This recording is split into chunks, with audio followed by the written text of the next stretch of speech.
So we invited PRISM colleagues to share if they're doing anything innovative in the PRISM space. And we are excited to be sharing 3 different mini projects that people have been working on. So I would like to invite to come to talk about the first innovation, colleagues at the universities of Exeter and universities of Surrey, Sarah and Kirsty. Thank you.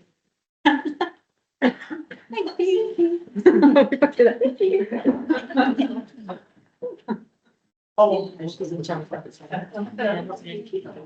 I'm not the winner. I'm just going to stand on the back of the house.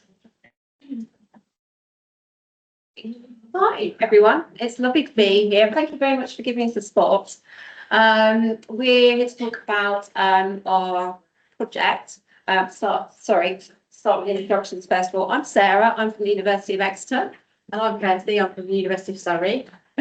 And we thought we'd start off by just telling you a little bit about our project and then go on to the guiding principles, which is what we've really come to talk to you about today.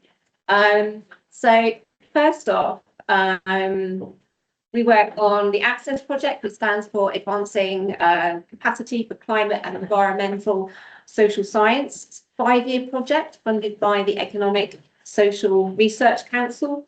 And over the last 4 years, we've been building a network of environmental social scientists working inside and outside of academia, bringing together government, the devolved government, arm's length organisations, NGOs, third sector, businesses, to look together at how we can use social science expertise to inform better climate and environmental decision making and practice. So we know for us that technology is not going to solve the problems that we have at the moment with the environment, but we believe that understanding it better, communities and society, we can improve the policy making, the frameworks that governments are using to explore a more fair and equitable transition to that kind of low carbon living. And we also know that if we involve people and we talk to people, consult with people around things like biodiversity loss, we'll improve the effectiveness of policy making and sometimes the wonderful co-benefits around well-being and mental health as well. So yeah, quite a big project, quite ambitious. And underpinning all the work that we do, the academics originally started off looking at 3 guiding principles that they wanted to use as threads throughout our work. So that's our work packages. We've got environmental sustainability is our first principle, and that's thinking about in our practice and our decision making, what co-benefits are for our research, but also for the environment. We need to practice what we preach, basically. Second is EDI, and it's been really lovely to hear that already mentioned several times, and particularly I think what Raj was talking about earlier as well really resonates with our project about making sure this is embedded from the beginning, not the middle or the end, is crucial. And that having that welcoming, inclusive culture right from the start, promoting equality and valuing diversity, and safeguarding the kind of rights and dignity of our colleagues, and making sure everybody feels valued, essentially. And then thirdly, the last kind of thread to our work is very much around co-production. Involving partnership, collaboration. We have hundreds, but we have a lot of partners in our project, and their knowledge is as good as, if not sometimes better than our own, and respecting that and working with those people to kind of design the research work and to address those environmental issues that we're trying to do. So these 3 threads, as they kind of run through our work, they kind of stitch our work together as well. We call them guiding principles, but I don't know, that's a bit lofty. but we really struggled with what to call them. But they've really helped inform and shape our work through the last 4 years and into the 5th year. It's there's no rules. They are prompts and kind of coming back to, I think, the earlier session we had around reflecting on things. There's a lot of reflection in this project, sometimes too much maybe, but it is all about kind of prompting you to reflect about why you're doing it in certain ways, who's in the room, who isn't in the room, and kind of championing these 3 threads as we go through. I just spent a bit of time reflecting, or we spent some time reflecting as project managers. What does that mean for us? These were created by the academics on Access, but actually the implementation is very much often down to us. So for us to understand where they're coming from and what part we can play. So I know there's some people in the room, projects have been looking at these principles and sort of thinking about, hang on a minute, how as a project manager can I start embedding this? And these were just some things that we reflected on, that we've done, and I don't think there's any surprises up there, so I'm not really going to go into too much detail, other than it takes a long time, particularly co-production takes a long time, and yeah, it does need a lot more time and also money. So we've had to move money around in the project so that we can provide things like bursaries, bringing people in with other expertise that we don't have in the project. So yeah, just some thoughts there. But wanted to move on to some of the kind of more practical side. So Access was very much about creating a space for people and organisations to come together, building trusting relationships, inspiring each other and collaborating with each other. And these spaces are kind of the hallmark of Access. So we have task force, which are like working groups. We have a leadership college. We have policy and practice working group, summer schools, and an annual assembly. We'll go through some of these things, but you can find everything on the website. So if whatever I miss out or forget, go and have on the website. This one is about our task force, and we've had 3 of these. One I've looked at, this one's the net zero one in Bristol. We've also got one on nature recovery and another one on climate adaptation. And as a project manager, they have been quite a challenge because we wanted a lot of diverse people from inside and outside of academia, but from different universities. Some people want to be paid, some people don't want to be paid. So kind of the administration behind it is always quite tricky. Things like having the terms of reference have been really super helpful. Around sustainability, we've had to do a lot of work with the venues, trying to find central locations, catering that is sustainable.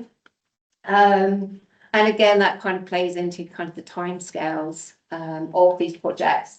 But on the upside, by involving lots of people in these task forces, our communications have definitely improved because we've got the people in the room who can say, your key messages should be this, your audience should be that. The best way to do that is that. I know somebody who can help you do that.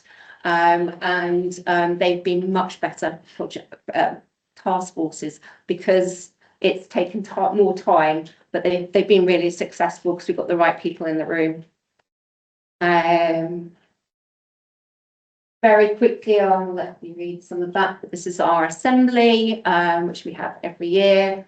And again, we've kind of looked at every aspect of putting on an event and thinking of those three guiding principles.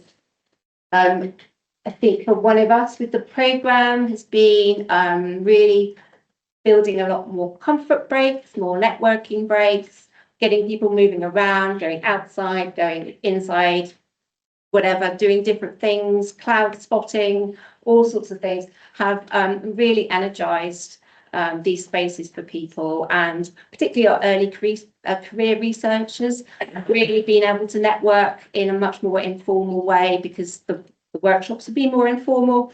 So that's been really interesting. We've done all sorts of interventions. Again, it's happened on the website. We do have some reports for all our assembly events that kind of goes into some of the things we've tried. Not everything's worked. Some things have. So yeah, if you're looking for a bit of inspiration, have a little look. And I'll hand you to. Yeah, I'm just looking around in the background. You dragged me up here because I basically sort out the Access Summer School, which we run one a year. We've done 4 now. So it's an annual residential event, and we sort of hold it for approximately about 30 ECRs. We ask people to submit a brief application form online and undertake a blinding process to ensure that there's, real fairness in things. So when we get the application forms in, we have a panel that meets and they rank these blinded applications on suitability and basically consider a big group fit, really, which is it's quite important when you've got 30 people and you want sort of like a bit of transparency about things. So anyway, so this is just one of the guiding principles that we could kind of be using. We also offer kind of partial or fully funded places because it's quite expensive for summer school. And we're offering a caring fund as well, which I don't know, probably you will do this. I don't know. I'm probably telling my granny how to suck eggs on this one, to be honest. But yeah, so we offer that, which we found quite good. People have got caring responsibilities, and that is a barrier for them coming to an event. We have started asking for registration fees because I find these events are expensive, and actually we also need commitment from the people that are coming to the event that they will come. So once you give things away for free, sometimes it loses its value. So we are offering a small registration fee, but obviously if people can't afford that, we can waiver it, but it just offers that level of commitment that we haven't had before, which is really good. Tensions that we found are quite interesting because obviously we've got these 3 overarching guiding principles. So because we blinded a lot of the application, well, we blinded all of the applications, we didn't know where people were coming from. And this is predominantly a UK-based project. So we had quite a few applications from people that were overseas, but we didn't realise that. So once we'd offered them places, they then have the tension of people flying internationally into a UK-based project, which then how does that sit with, you want people, different people to be around that table and have that conversation and give them opportunities, but then you're also enabling like long-haul flights. So that's been quite interesting. We've had lots of conversations about that. Who do we advertise to? Do we say that people can't come, but then that's linked it? So there's lots of conversations about how you can use these guidelines. And I'm not saying we don't right, but that's our experience with the summer school at the moment. Yeah. Again, there's more information on the website about some of the tensions when you're trying to do all 3 things. And I think the conclusion that we've probably come to, well, we have come to, is that actually having that diversity of voice kind of trumps our kind of worries about air travel from an environmental point of view. So that might not always be the case, but for us, particularly with summer school and perhaps with the assembly, is that for us that's we're happy with that, but that has been after a lot of conversations. And I think when you are trying to weave all these things in, something that you think is obvious actually then isn't that obvious, and there's some really interesting learning from those things. There's a really good blog on the website when some of our academics have written about going to Barcelona, or not to Barcelona, for a conference, which I found really interesting. Again, on the website, we've actually got information about all these different parts of access and about how we try to weave them in. So definitely recommend going to have a look. If you are doing any call outs for funding, we had £1 million that we were giving away. And we wove in the guiding principles into those projects, asking people to reflect on them, and that was a part of their funding application. We also did a blinding, similar to what Kirsty did with the summer school. That's all on there, like how to run a flex fund. And then obviously there's the whole kind of research and how your research is, how sustainable. and hits all those things as well. So again, some really interesting reflections on there, which we're going to keep up. And I was just going to finish with just whether this might be something you want to think about later in the day or on the way home. But Kirsty's already said we're not experts. I'm not saying we're experts. We really enjoy and we really see the value of having these principles in our project.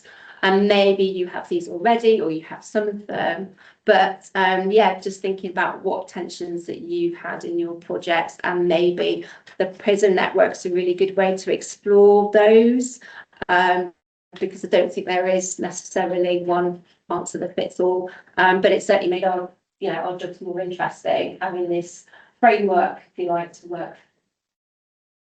That's it, really.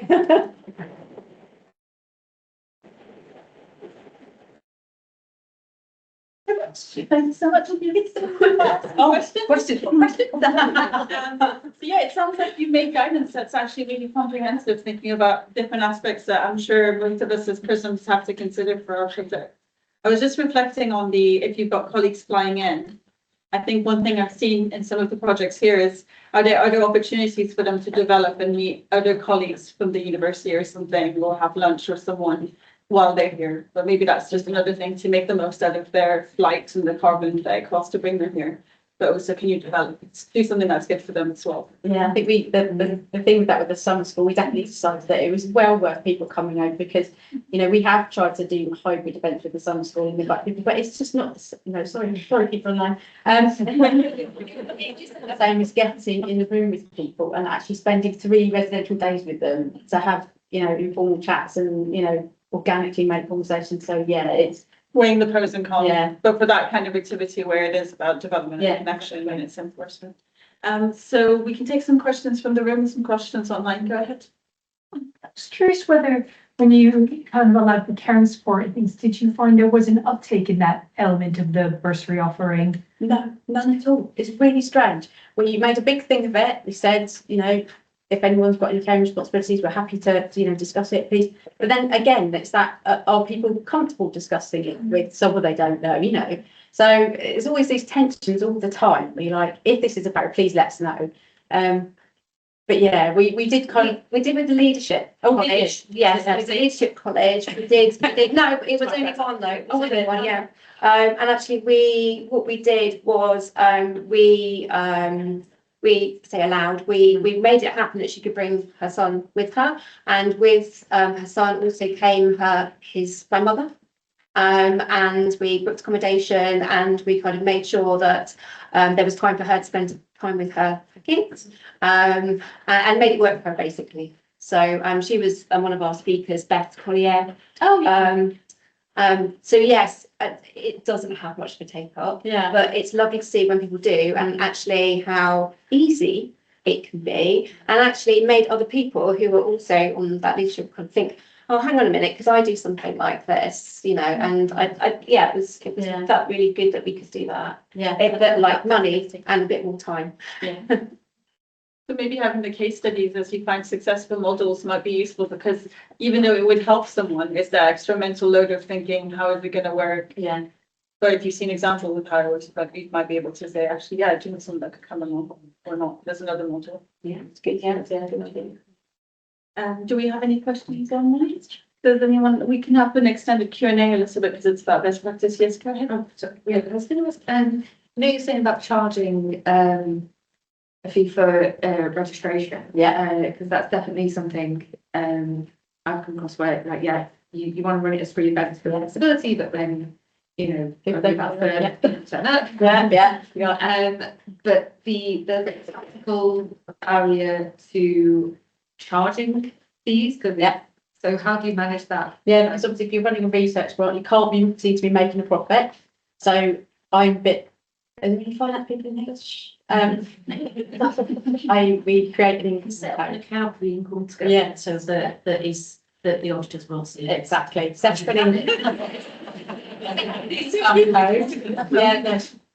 Yeah, nothing illegal. It's just that I'm sure somebody will have a problem with it. I love you finance. But yeah, set up an income code and then you can use that. But then I don't know what your institution's like. We have all different conversations about what is this money? What you use it for? You've got to keep it for this. So much like everyone in here, it creates as many problems as it solves. So it can be a charge as well, right, to have that kind of account or to be able to take card payments. Maybe that's just. Oh no, I'm not that advanced. Can't yeah. So yes, income code. I think. So is it so people would pay from like they raise a purchase order? So they can raise a purchase order. It can use looks like something like DEFRA. They would raise a purchase order, but they have to be already on your supply system. So it makes it very complicated. And then DEFRA won't pay in advance, so they have to come to it. So it's all. I mean, it's fine. But then there's also the issue of if it's an individual coming from the university or whatever they want to pay. We've just done it through, I think it's like payroll office or something, like cashiers. So we've got an online Surrey store. We set it up on there and then people can pay it as if they were, buying a course or something else, a short course. So that's how I've done it. And then it's everybody in there. So maybe worth checking what people have in their institutions that could work as a workaround or. This is it, but I'm sure everyone in this room is used to doing this because these are the bits of our jobs that nobody ever helps you with or tells you about. So yeah, that's the only way I can just get out of it. But yeah, because today was free as well. That's one of the reasons we haven't printed out name badges because we didn't know who was going to come. Yeah. So that's one of the reasons we've got the writing you on, and we're going to go with sustainability as well. Yeah, perfect. Fix those boxes. Any more questions? Fine, hello. So I had a question about the co-creation model. Yeah. So it's I think it's very tricky to get the co-creation bit across the whole project, isn't it? Because that's what I have found. How do you balance the intersectional perspectives? Because it's very hard to get the specific out of the general overview. How do you manage that? Well, we're just about to have an intersectional advisory panel because we kind of identified that there's certain, like the assembly, we've been on it and we've done that through various ways. We've brought in help, but what we've realised is that it's not embedded enough in the actual project itself. So we've got one of our leadership college fellows who's helping pull that advisory. And it is advisory. We talked about decision-making advisory, and that's something new. Let's say it's being set up at the moment, but and then thinking about what opportunities are there in the project where they can actually have real influence as well. Because I think it's very easy to sometimes set up these groups and they don't. So yeah, watch this space. But I'm really interested to hear if there's anybody else that has found something that's worked in that space. Yeah. Great. So thank you so much for designing. Thank you. We are moving on to our next speaker who joins us from the Turing Institute, and this is Emma, who's going to be talking to us about professionalizing research community management role. So definitely one thing we're interested in the Research Professional Futures project is all these new communities that might be emerging, and I'm hoping there'll be many, many acronyms that will come out from the project. There you go. It's not one you must Where's the clicker? It's just down the table. Hello. So I'm Emma Carew. I wear two hats at the Alan Turing Institute. I am a principal researcher because I lead research projects and particularly research infrastructure programs as well, which is sort of something we specialise in at Turing. And then I'm also head of the research community management team. But I also co-lead the Turing Way project, which I would point you to if you want to learn about open research, because it's brilliant. Not just me saying that, lots of people say it. Particularly lovely illustrations we have, which you'll see in my presentation today. But I've also been working this year to co-found a cooperative for research community managers, because There is a space at the moment for these types of professionals, and we have benefited at the Turing having institutional support for a team of community managers, which is very rare in my understanding. So we want to bring that kind of team element, that support at more of a kind of national level. So we've started to bring together community managers we know into a sort of cooperative model where we can start to kind of work together on different things. And I'll talk a bit more about that at the end. But what I'm really going to be talking about is the building of our team at the Turing, and also the work that we've been doing around building recognition and professionalisation for research community management roles. There we go. So these are the people that I've been working with. I've been doing community building and community management for most of my career. And this has most often been actually informally. So I am an academic, I would say, as training, and things like during my PhD, I helped in society committees to organise things like conferences, and that was all kind of volunteer informal work. But I've moved more and more towards formal community management roles, and I actually apply open research community-led approaches in my research projects. So I joined the Alan Turing Institute in 2021 to work as a community manager on a COVID research project. And I was the second community manager at Turing. I joined Malvika, who's on the far left over there, who was the first community manager. She was actually working on the Turing Way project and the community manager for quite a while at the Turing. But at that time, we weren't actually allowed to be called community managers. It obviously was quite a big sticking point for us wanting to be community managers. They didn't like the label, so they is the HR department, did not like the label manager because they thought that they would have to pay us more money to signal that we were quite senior when we were actually quite junior. So both of us at that point were actually research associates. And so together we started to kind of do a bit of battle with senior leaders and with the HR department to try and start building a team of community managers, and that kind of started at the end of 2021.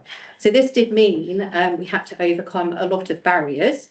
So we had to think about where to position our team at the Institute. So were we going to be a research team in the research side of the organisation, or were we going to be part of the operational side of, so we have a business operational side and we have a research side, because definitely this role has one foot in each camp really. We also had to create job descriptions, and particularly job descriptions for different levels of roles, and it actually ended up us every time we wanted to recruit someone. So when we actually started to recruit people, we had to then ask for ourselves to be promoted so that we were always in front of these people and kind of, so every time we recruited somebody, we had to then create another job description so that we all had we were building like a ladder of career pathways, basically. We also had to think about how we were going to fund our team. So were we going to be permanent? Quite unlikely. Were we going to get money from research projects? How were we going to do that? We also had to develop all our processes and practices that we were going to run our team with. As you can see, the team has grown. It's kind of gone up and down. Unfortunately, Malvika's left me this year, so I won't let her live that down that she's moved on. But now I lead the team alone now. We have a senior researcher that I work with, a research associate, but we also have 4 senior research community managers, and we all work across multiple different domains. So obviously at Turing, we do data science and AI research, but we cross all different domains. So I have colleagues that work in skills projects, in health projects, environment and sustainability programs. We are actually established as a research team. So about a year into actually developing the team, we originally were called community managers, but we adopted research on the start of our names. And that was a very strategic move that we made to establish ourselves within this new kind of research technical professionals ecosystem that's kind of going on in research at the moment, but also at an organisational level, making ourselves a research team actually gave us much more opportunities. So you can probably imagine what I'm going to say. We were able to write grants, was one of the big ones. If we were in the operational side at that time in 2021, neither myself or Malvika would be allowed to lead or write grants. So because we put ourselves in the research side, that was opportunity came available to us when we were senior enough. It also meant that we actually had opportunities such as more resources for our team members. So things like at Turing, if you're a researcher, you get a very high performing laptop compared to people that work on the business side. It's very unfair in my view, but for the work we do, because we're very computational, we're all very technical, do coding ourselves and all this kind of stuff. We actually needed that. So it actually became clear that we really did need to be a research team. Also things like we had the access to non-staff cost funds that we could use for conferences and travel, which the business side still don't have. So unfortunately, we had to kind of go down that route where it enabled us to have a bit more opportunity for our team members. Quite a few of these members you can see here have now moved on. I can actually say I'm really pleased to see that they were moving on to other community focused roles. But actually other of our team members have gone back into sort of purely academic roles as lecturers, and some have actually gone on the more technical side as like software engineering roles, things like that. So there's actually been sort of a really varied sort of career path kind of coming from our team, which I really think is a great thing actually. So our vision from the start was like, why do we actually need community managers at the Turing? And our sort of vision for the team was that actually we really need to build communities around data science and AI research, so that we're bringing together diverse stakeholders, we're enabling knowledge exchange, and also we're enabling co-creation, so that basically all the technical people aren't just making their AI without us, without the people that are going to use it. So that's kind of like the drive behind our team. At Turing, how we've done this is we've actually integrated research community managers to work inside the research team. So I talk a lot about an internal community and an external community. So for us, our internal research community is the research team and the partners we work with. And then our external community are all of the other people that would be affected by what we're doing for AI or the data science, making predictions, that sort of thing. So it could be working with government, the NHS I work with a lot, it could be charities, lots, and patients and the public as well. So really our research community managers are really the most visible, and we want them to be most visible, most connected person within the whole of the project. We want them to foster this community and share the best practices that we use. We use a lot of EDI best practices. We use a lot of open research best practices as well. And really our core responsibilities for our team is really to ensure that everyone within the community that we build has access to the right skills, the right resources, so that they can actually meaningfully participate and contribute. We build agency and shared ownership within the project. So really anyone that wants to contribute to the project can do that. And that isn't, as I want to stress, that isn't just the research team. We want everybody to be able to actually contribute equally within the projects.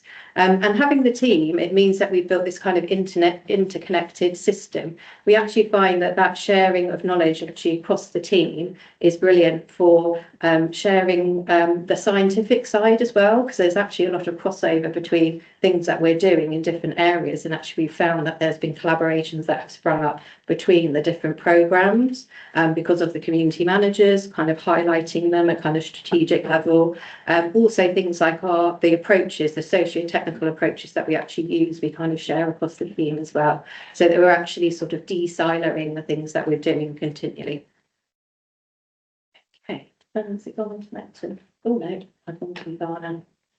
So what we realised when we were establishing the team is that I've already talked, we had lots of barriers, but actually there were more barriers that we were facing in terms of like careers and career pathways, and particularly that a lot of the work we do, and I think people have talked really well about this today, we call it kind of glue work. It's this kind of hidden work in research, and it's definitely the work that community managers do on a daily basis. And this work really is very under-recognised or unrecognised completely. So we actually kind of started to think about how we could actually improve this for our colleagues and our sort of community and community managers. So some of the work is around kind of defining the skills, defining what the work of a community manager is, what the role is, to give other people a greater understanding of what it is. Also creating better understanding of career pathways as well, so people can actually establish longer-term careers. And then also things like supporting the wider understanding of the need for and the impact of community work and also community focused roles. We really feel that it's important to support the recognition of wider types of tasks and outputs in research as well. I'm involved in a project called the Hidden Ref, which is to try and think about encouraging wider input into the ref. And actually that's something I feel that community managers, all of us as PRISM, should be actually, you know, we should be part of the ref, we should be putting our work in there. So sort of moving towards the professionalisation, we've been doing some research. Malvika and I got some money to do a policy research project where we started to look at, it's based on kind of the UK data policy, which is quite old now actually, or data strategy, UK data strategy, where it identified a data science skills gap. So we started to explore all the different types of skills and roles that are needed in data science. And the end result was this policy briefing that we published earlier this year, which talks about lots of recommendations. I'm not going to go into them. Please go and read it, because it's all the things we've kind of been talking about today. And we looked at kind of the wider kind of ecosystem that was going on, and have come to very many similar conclusions to what people have been talking about today. But as part of this project, we did a really deep dive into what research community management actually is. And we wrote this position paper, which is still a preprint. It's still going through reviews, unfortunately. It's taking them too long.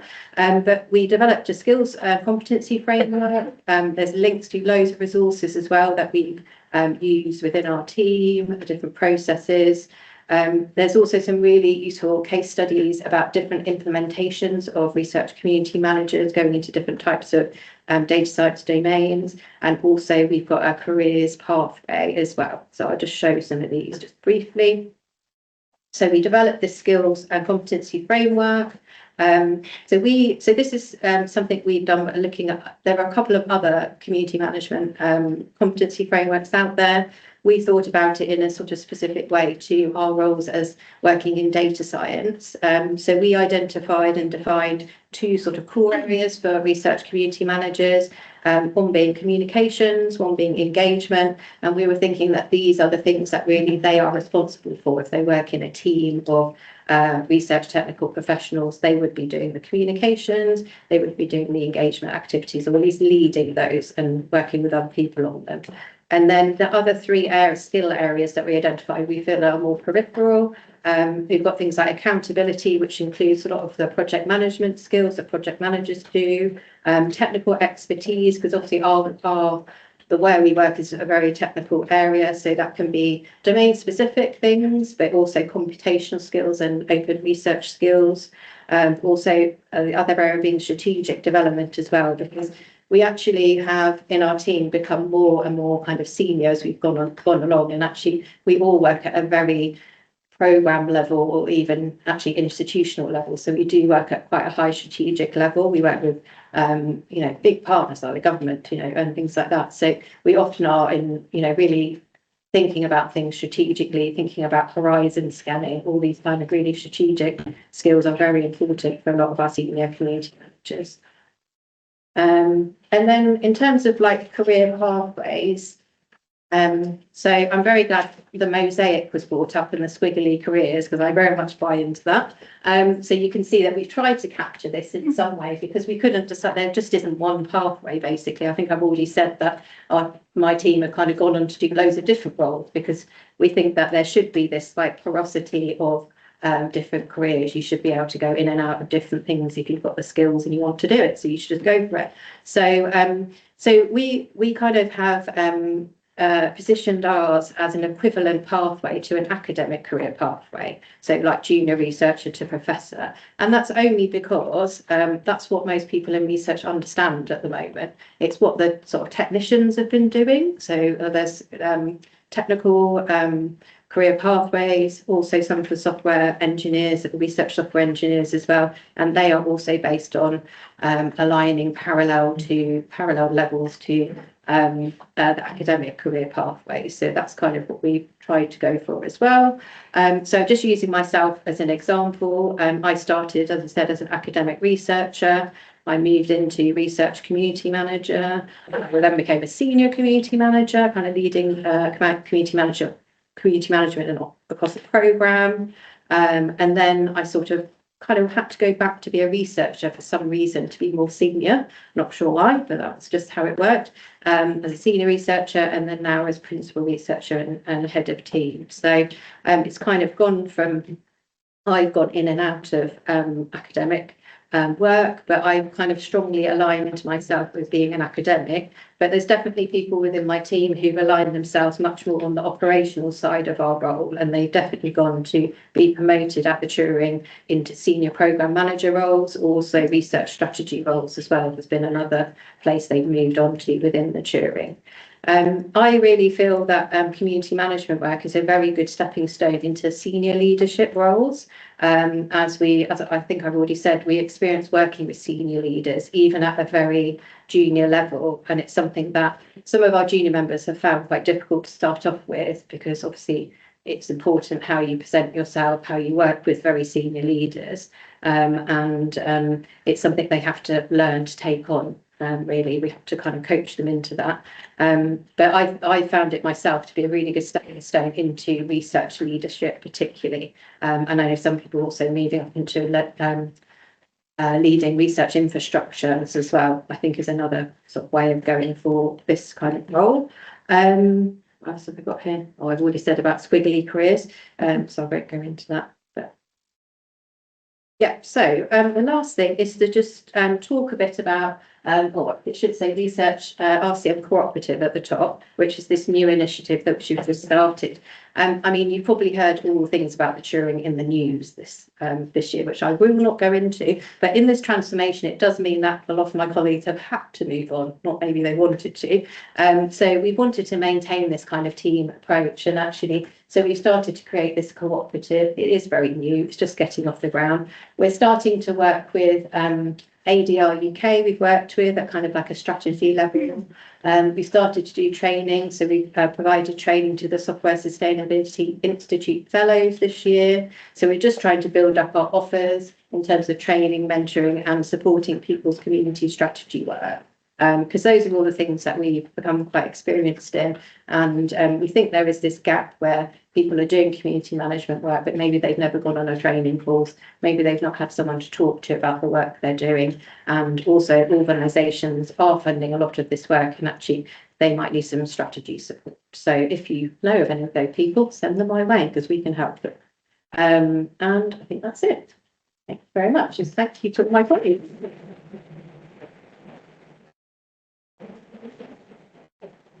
Thank you so much, Emma. And as you say, it's really inspiring as well that you started out with conversations with HR about not being able to have a manager, and then now having head of and roles as well, and building all of the framework, which I think is what we're going to try to do, but for a wider, but we'll at least have some starting points. Yeah. You can identify projects like yours. Yeah. And also I think it's really interesting in terms of identity, you know, how many PRISMs consider themselves still academics, and how many consider themselves professional services, and then how many are in a third space, so grey zone. Yeah. So yes, I'd like to open it up now to questions, if anyone's got any questions in the room or online. Yeah, so obviously there were things like the Mozilla Open Leaders Programme, that did very similar things, but then folded. Yeah. So how do we keep or help keep the good things and keep them sustainable? Yeah, I mean, I have to say the Mozilla turned into Open Life Science, which then I was a part of and trained in to start off with. So Open, or OLS, or Open Life Science, is a training program for open research leaders. It is free as well. So if you see it advertised, I would say it's really good to do. which Malvika founded, which is my colleague from Turing. Then we work together in the Turing. So it's kind of like it's been an evolution, unfortunately, that we keep having to evolve into different things to kind of keep ourselves going. So yeah, I don't have an answer for that. We just have to keep changing and evolving. Reinvention. Yeah, reinventing. You're in Coventry, which is the city of the Phoenix. So Yes, oh, there we go then. Yes, we're very into that. Do we have any questions online? Just a comment that your idea of aligning roles to academic progression is a great way of conveying the equivalence of PRISM roles. Yeah, I mean, I've been very inspired by their technicians. I think if you want inspiration, they've got everything sorted. And there was, I think this year, the first professor of research infrastructure, which was at Bath. And I think that's very inspiring. We've got professors of, software engineering and things like that as well, and research culture as well. I think there is one. So why can't we have a professor of community management or something like that, or strategy. So yeah, why not? I think that's something we're trying to track as well, as the PRISM network is how senior you can get as a PRISM. We had Helen here as an example, and we also have, I think, Catherine North at Loughborough as APPC there. Yeah. But, why not professor of Yeah, exactly. community practice? Yeah, exactly. Any other questions?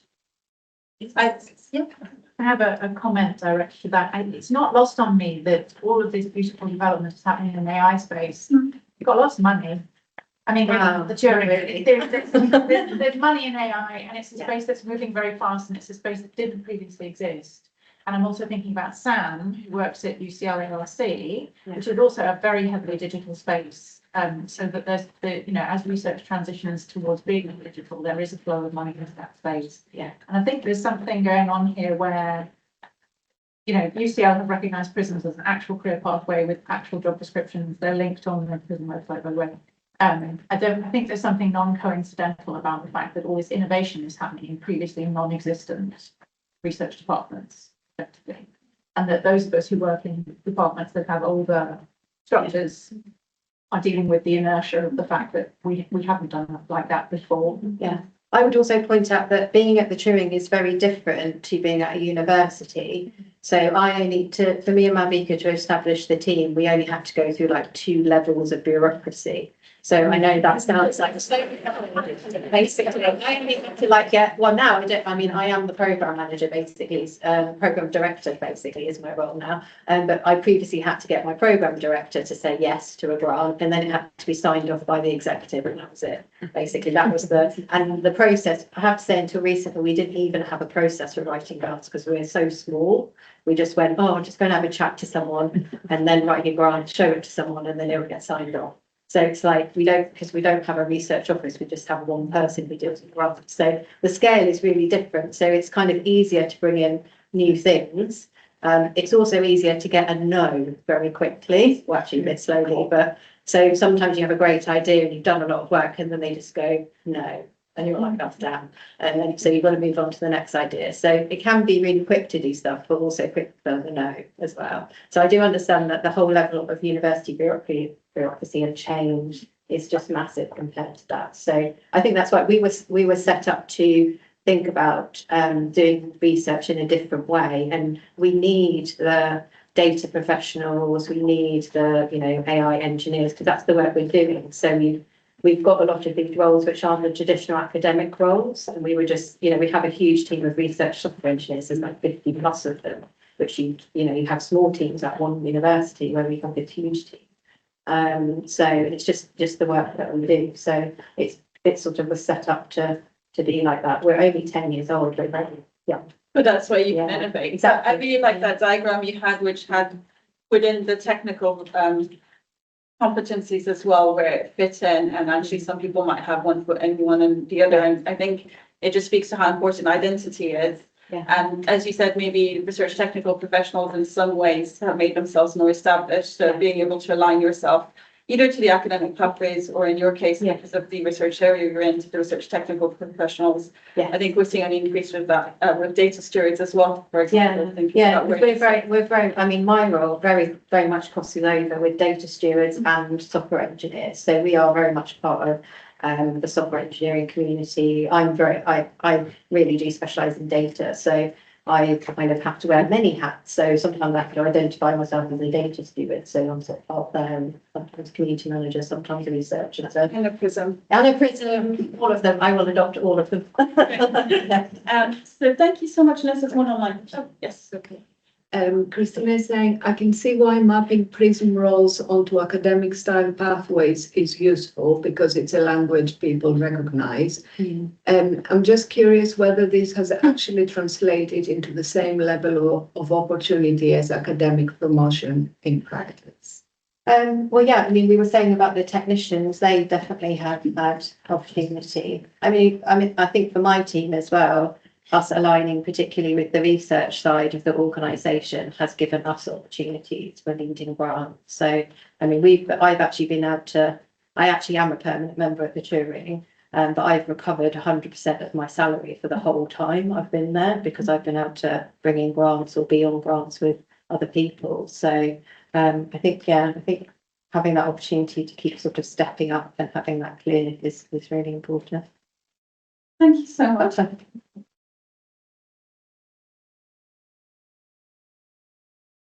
We have the final talk to round up our showcase of innovative practices, and I'm really happy to be inviting onto stage a colleague of mine, Cher, who actually has been innovating a lot in how we can improve processes for our interdisciplinary research program at Warwick. So over to you, Cher.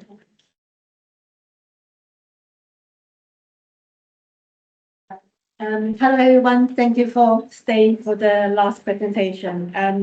My name is Cher. I'm one of the interdisciplinary research program administrator here at Warwick. And you've already met my colleague Tanya and Jason in the previous session today. So and I'm coming from a slightly different angle. I'm here to share the journey we took to improve our event registration process.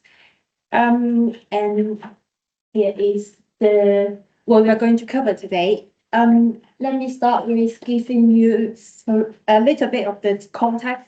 So at Warwick, we run a interdisciplinary research program we call Spotlight.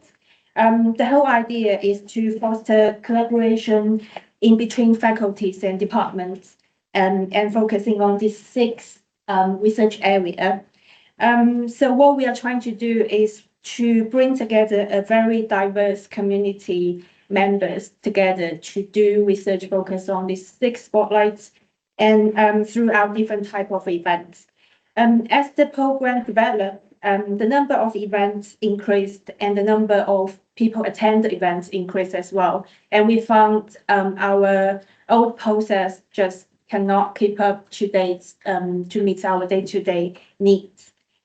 So what went wrong exactly? From the participant point of view, sometimes they will miss confirmation emails and reminders. And on the day of the event, there always a queue at the check-in post at the check-in. And as a consequence of the efficient check-in process, some people might miss the follow-up communication after the event. And from the program team point of view, everything was manual. And that means copying registration data from spreadsheet to spreadsheet, sending confirmation email to people one by one, adding attendees to the calendar invites one by one, checking cancellation, and also trying to combine all the data together after the event. It was incredibly time consuming, as you can imagine. And of course, it points to some errors. And on the top of that, we had another challenge. There was no program-wide visibility for us.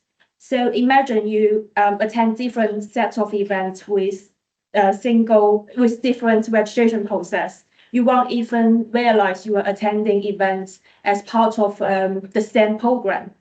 So, and now some of you might be thinking, will a customer relationship management system help most of the problem? That's a fair question, but actually, in fact, unfortunately, our in-house CRM system just doesn't give us the flexibility we need. And that was the really last push for us to start our improvement process. When I've been tasked to the project, I started by asking my team to understand the real needs, and they come up with a wish list. So in short, we want a process or system which can automatically send confirmation or any reminders and check attendees with QR code, and also with some automatic data collection function. Once I got the list, the next question was, how can I make that happen? So I asked my personal consultant, how to make that happen.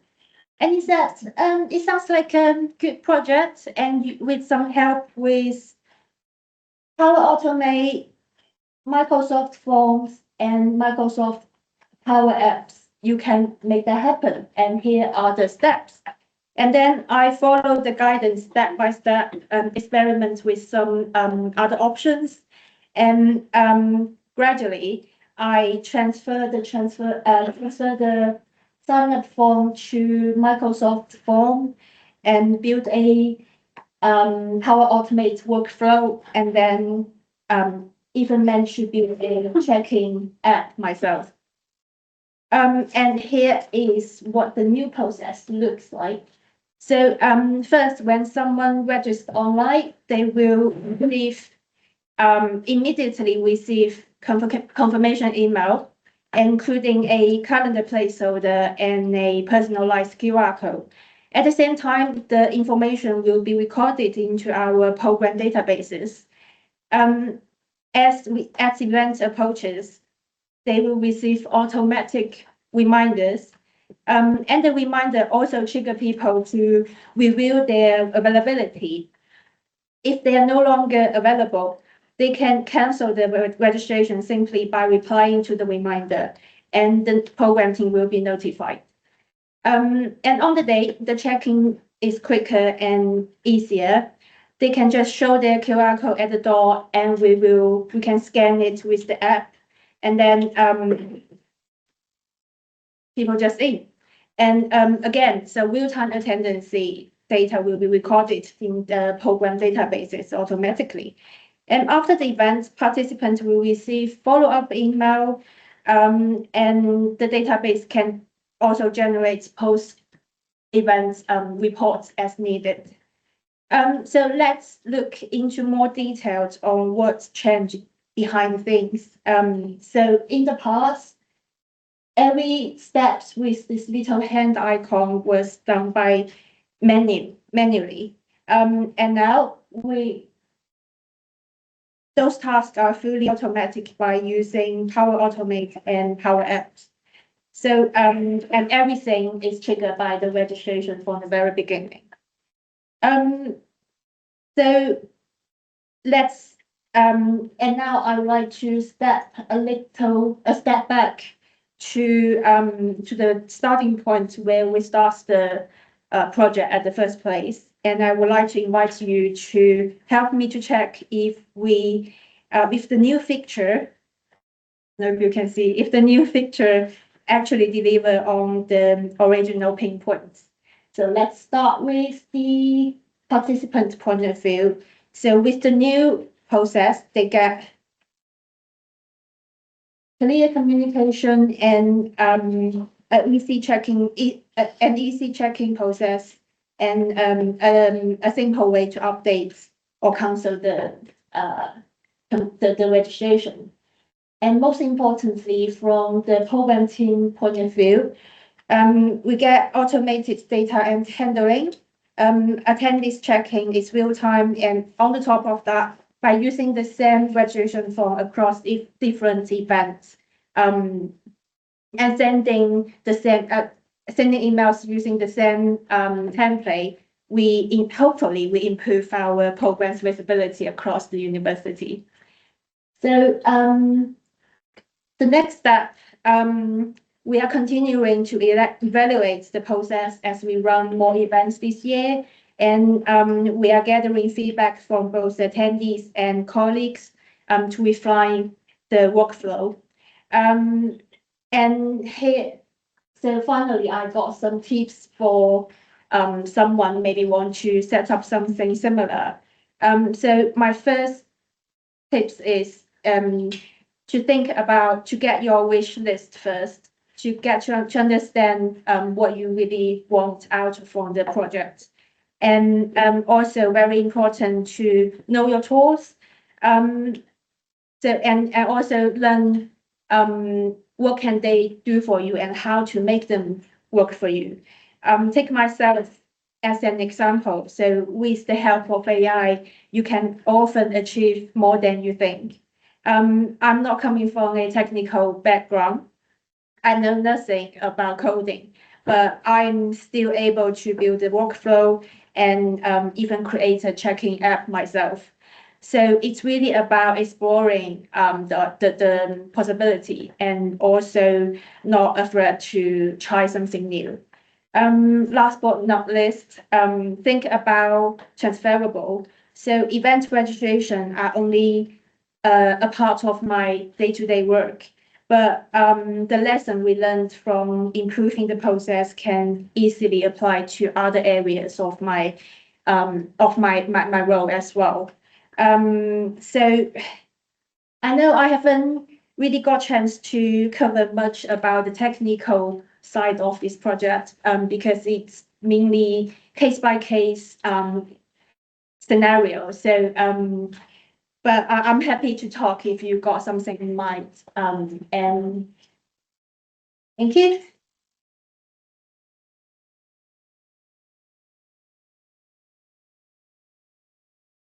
Thank you so much, Sharon. I think one thing to take away from this is just the potential of training yourself and actually having all of these tools compared to something that you've bought is just how customizable it can be. So I don't know if anyone's got any questions to share from the room or online. Yes. Thank you. Just a quick question. Were there any sort of institutional barriers or blockages on using those tools? Can you were open to use them within an institutional context? For all the tools I use, it's fully functioned within Warwick. The only barriers I can think of is the CRM system. It's slight, well, I would say it's not meeting our needs. So that's really the, ticking points and last push for our. I think we're allowed to use Copilot at Warwick because we log in with Warwick login and all of the data is meant to be protected once you're logged in. I don't think anyone's really thought about combining that with the other tools that Sharon has done, but I think It's the tools that she used like maybe in Office 365 and those are within the license and what's within the university salary. So we stayed within sort of, compliance with GDPR and all the other issues. We use at UCL in my CDT, we just set up a Power Automate system for our admissions for the next recruitment cycle. And the only thing that we had to do was buy an additional license, which we did through IT services, but they used it last year before we had the manager in the CDT and the similarly set one up for them for their recruitment. It did work really, really well. It was a bit to set it up. It was a bit scary to set it up, but once it's running, it's really, really good. Exactly. So had you looked at like thinking about like pre-text, that kind of thing? Or did you go straight into creating something? That's a good question. Actually, I just go straight away into. So we have a very limited budget for our program. It's free. It is free. Yeah. It's a European-based one, so you do GDPR. So I was kind of sitting there going, again, when you create probably looks a bit prettier, but I was just wondering if you looked at what was available. I was just curious. I think that'd be interesting to add to the resource board. So in the Padlet, maybe if people have got tools that they've been using, it might be good to signpost them for other people. Does anyone else use Power Automate for any something? Oh, I do. So our IT department actually tells us if you don't know how to use Power Automate, use Copilot to tell you. But I actually needed to set up a flow because we had someone using Teams Premium to record the meetings for accessibility, but we needed to ensure the recordings were deleted in a timely manner. So I've created a Power Automate for the meeting organizers to use that automatically deletes recordings after 7 days. It's really handy. I just add on to thinking about the external ticketing system, I think one of the issues that probably the university would have is where that data sits. It doesn't sit within the university, so we're not the data controller, whereas using something internal and built with Office 365, we're sort of in compliance and we don't have that issue. So that's probably something. That in the EU, so on the GDPR, it's fine, but we have spoken to our security people. Yeah, I think it's worth maybe almost having a community of practice around some of these. Yeah. But one thing that's been highly customizable is you just showed a screenshot of that Microsoft form, but a lot of work has gone into there for the specific aims of our program and kind of the different early career researchers or professors getting different aspects and different EDI questions depending on how they answer the first couple. So Yeah. it is highly customizable, right? Might be a bit too early to say, but I just wondered kind of how much time it's saved. Well, it is early to, because we only tested out in a few events. So the project was carried out over the summer and we've used that for a few events, I would say. At this stage, for myself, because I'm familiar with how it works. So it does save my time, but I can't speak for my colleagues because it's also part of the process. So I need to train my colleagues, let them familiar with the process as well. So yeah. I think, can I add something to that? From our point of view, at least for me, for managing the program, it's very useful for data collection. The back end data that we're getting from it is actually invaluable. Before we had to do that manually, and that was time consuming as well. Yeah, because it's a team of 3 administrators over 6 different spotlights with 6 academic teams and many events happening at any one time. Actually, you've got high visibility across the team of what's happening through this. It all goes into the one spreadsheet, doesn't it? Yeah. Yeah, I use Power Automate quite a lot. And although I find it the most horrendous, clunky, unpowerful system compared to coding something yourself in PHP or Python, the massive advantage it has over all these various externals is the users are logged in when it's used internally. And so that means it automatically records their accurate email address. And in an institution the size of UCL, the number of people that mistype or get their personal, and then you have to go. So for example, there are 6 of me in UCL's address book. So if you get a name and you've got to go, oh, that's not their right email, what is their right email? But just having that has saved hours because everything you can just immediately, you've got your name in it. It's, it saves people then having to type those extra questions because you've got the name and the email address immediately. We'll take one online question and then one in-Zoom question. One was, has GDR been considered, I think, as in terms of storage? I think we've covered that. But the second question from Eleanor was, have you shared this process with other team and Warwick? This is the first time I share this process with outside my team. So. And we're still learning. I haven't been able to use it for this conference today because we haven't had time to pass on the learning. I don't know how to use Power Automate. Yeah. So we're a Google University at Sheffield, so we don't have access, I don't think, to any of the Microsoft tools. I'd be interested to know if anybody else can do a similar thing with automating all of that, but using Google tools. Interesting. You're very lucky. Learn a little bit of JavaScript, use Google Apps Script. It's 1,000 times. I curse UCL all the time for using Microsoft and Google. There's the things I've written. I used to do a lot with the Financial Science Organisation. There's stuff I wrote for that because that's all on Google. So you can spend half an hour doing something that would take me a day to create in Power Automate. You have to do that little bit of learning in the beginning, but it's really easy. What tool is that then? Google Apps Script, it's called, and it's a scripting language that sits behind all of the different Google things, like Sheets and email and. I don't want to be presumptuous, but it sounds like a training session. I did the beginners JavaScript course on W3 schools on one weekend. I didn't finish it. I didn't get a certificate because I was not interested in making a computer game, which was what you had to do to get a certificate. But I just got into those basics, and then I googled it. If you Google how to XYZ in Google Apps Script, someone's done it before you, and you just plug it.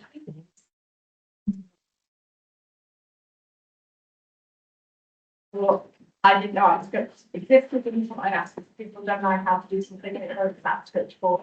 Yeah. I don't know how to do Java. But One is the university in Wexford, there is a university, kind of like in Sheffield, maybe it's not there, but one of the universities uses it, and it's got loads and loads and loads of how-to guides that are not behind any pastoral thing, so actually some of the best inspiration. Yeah, you can't necessarily get one altogether, well, that bit from that one, and that bit from that one, and so that's. They use a ticketing platform, but the rest is manual, adding the calendar invite, all that business is all manual. Bit annoying. You can affect all of that.